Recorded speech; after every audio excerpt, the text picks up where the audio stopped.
Student, তোমরা যারা ক্যালকাটা ইউনিভার্সিটির আন্ডারে 6 সেমিস্টারের ছাত্রছাত্রী আছো এবং তোমাদের রাষ্ট্রবিজ্ঞান সাবজেক্টে অনার্স আছে, তোমাদের জন্য আজকের ক্লাসটা খুবই গুরুত্বপূর্ণ। আজকের ক্লাসে তোমাদের ডিএসসি A3 এবং ডিএসসি A4 পেপারের সাজেশন নিয়ে আলোচনা করব এবং এই দুটি পেপারের মধ্যে কোন পেপারটা বেশি সহজ সেটা নিয়ে আলোচনা করব। প্রথমে তোমরা কোয়েশ্চেন প্যাটার্নটা দেখে নাও। তোমাদের ডিএসসি পেপার 65 নম্বরের পরীক্ষা হবে। সেখানে 3 ধরনের প্রশ্ন তোমাদের থাকবে। 15 নম্বরের প্রশ্ন দুটো অ্যান্সার করতে হবে, 10 নম্বরের প্রশ্ন দুটো অ্যান্সার করতে হবে এবং 1 নম্বরের 15টা এসএকিউ থাকবে। এখানে আমি কোয়েশ্চেন প্যাটার্নটা লিখে দিয়েছি, তোমরা দেখে নাও।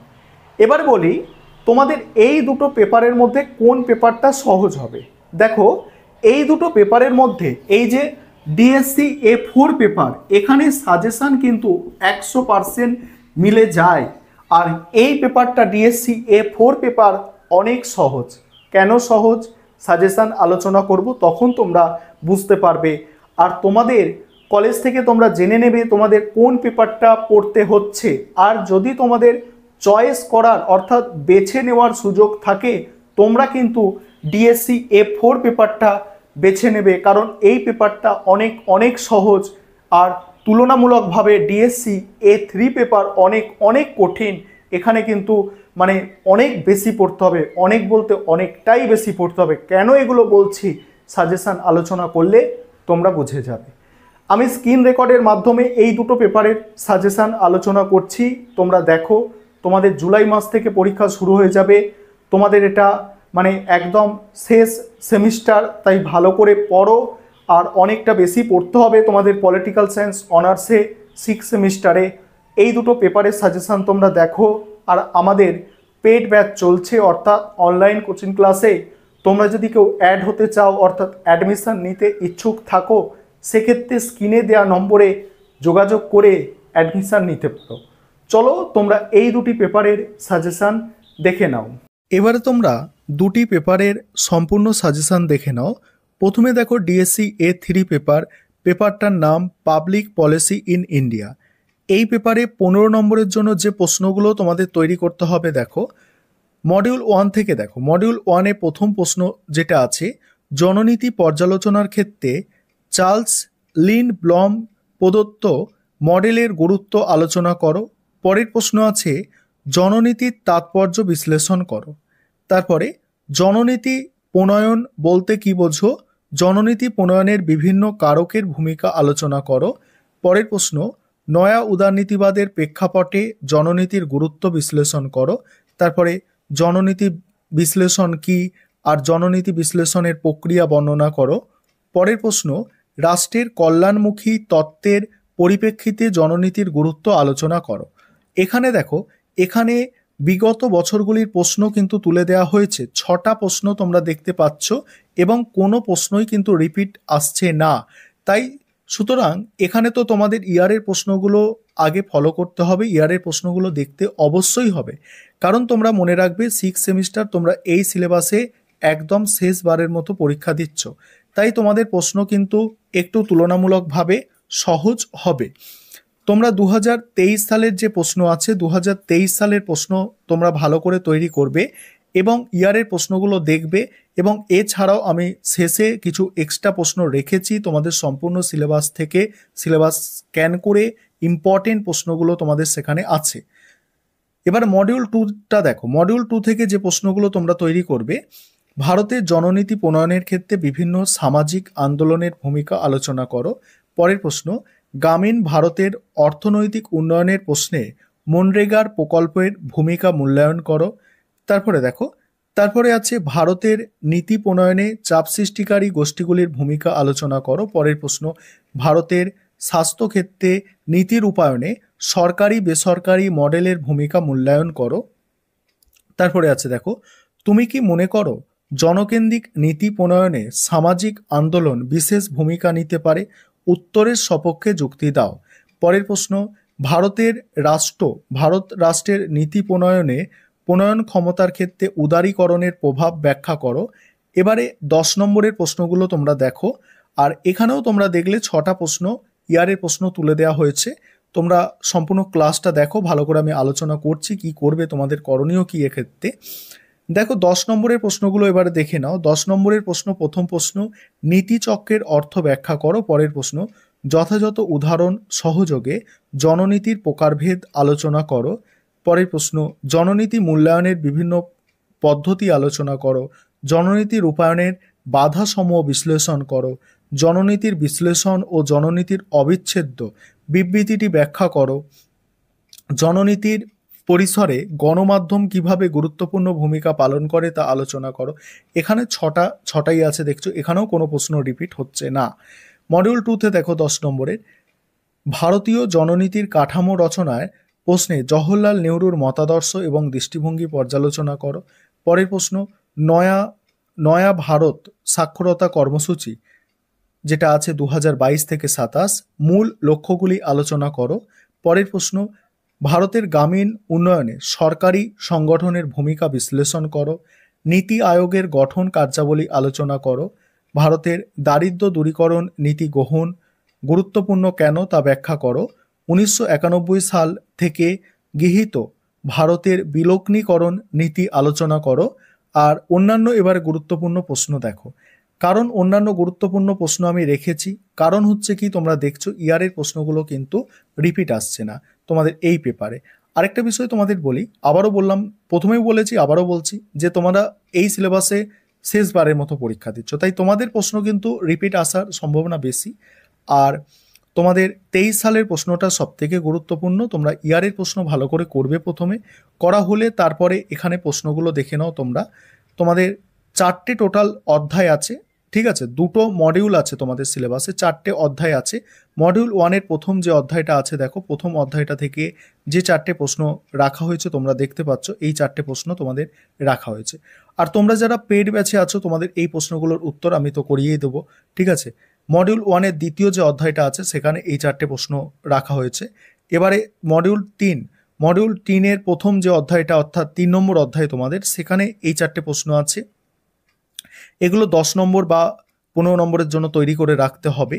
তারপরে দেখো তোমাদের মডিউল 2-এর শেষ যে অধ্যায়টা আছে সেখানে এই 4টে প্রশ্ন আছে, অর্থাৎ 16টা প্রশ্ন তোমাদের কিন্তু এক্সট্রা দেওয়া হয়েছে 10 নম্বর এবং 15 নম্বরের জন্য। আর তোমরা যারা পেড ব্যাচে আছো তোমাদের কোনো চিন্তা নেই, তোমাদের প্রত্যেকটা প্রশ্নের অ্যান্সার আমি করিয়ে দেব এবং ব্যাখ্যাও করে দেব, ঠিক আছে। এবারে পরের যে পেপারটা আছে তোমাদের, যাদের ডিএসসি A4 পেপার আছে, তোমরা এবারে দেখো। এবারে তোমাদের যাদের ডিএসসি A4 পেপার আছে, তোমাদের বলেই রাখি প্রথমে যে তোমাদের কিন্তু সিলেবাস অনেক সহজ, এবং তোমাদের এই সাজেশন ফলো করলে তোমরা 100% পর্যন্ত কমন পেতে পারো, অর্থাৎ 100%ই তোমরা কমন পেয়ে যাবে, এটুকু আশা রাখতে পারো। ডিএসসি A3 অনেক কঠিন সিলেবাস, এখানে A4 অনেক অনেক সহজ, তবে পড়তে হবে। অনার্সে 6 সেমিস্টারে তোমরা পড়াশোনা করছো, পড়তে অবশ্যই হবে ভালো করে। পেপারটার নাম হচ্ছে আন্ডারস্ট্যান্ডিং গ্লোবাল পলিটিক্স। এখানে 15 নম্বরের প্রশ্ন প্রথমে দেখে নাও। 15 নম্বরের প্রশ্ন, এই দুটো প্রশ্নের মধ্যে আশা রাখি একটা প্রশ্ন তোমরা কমন পেয়ে যাবে। প্রথম প্রশ্ন কি আছে দেখো, সপ্তদশ শতাব্দী থেকে একবিংশ শতাব্দী পর্যন্ত জাতিরাষ্ট্র ব্যবস্থায় সার্বভৌমিকতার ধারণাটির বিবর্তন বিবৃত করো।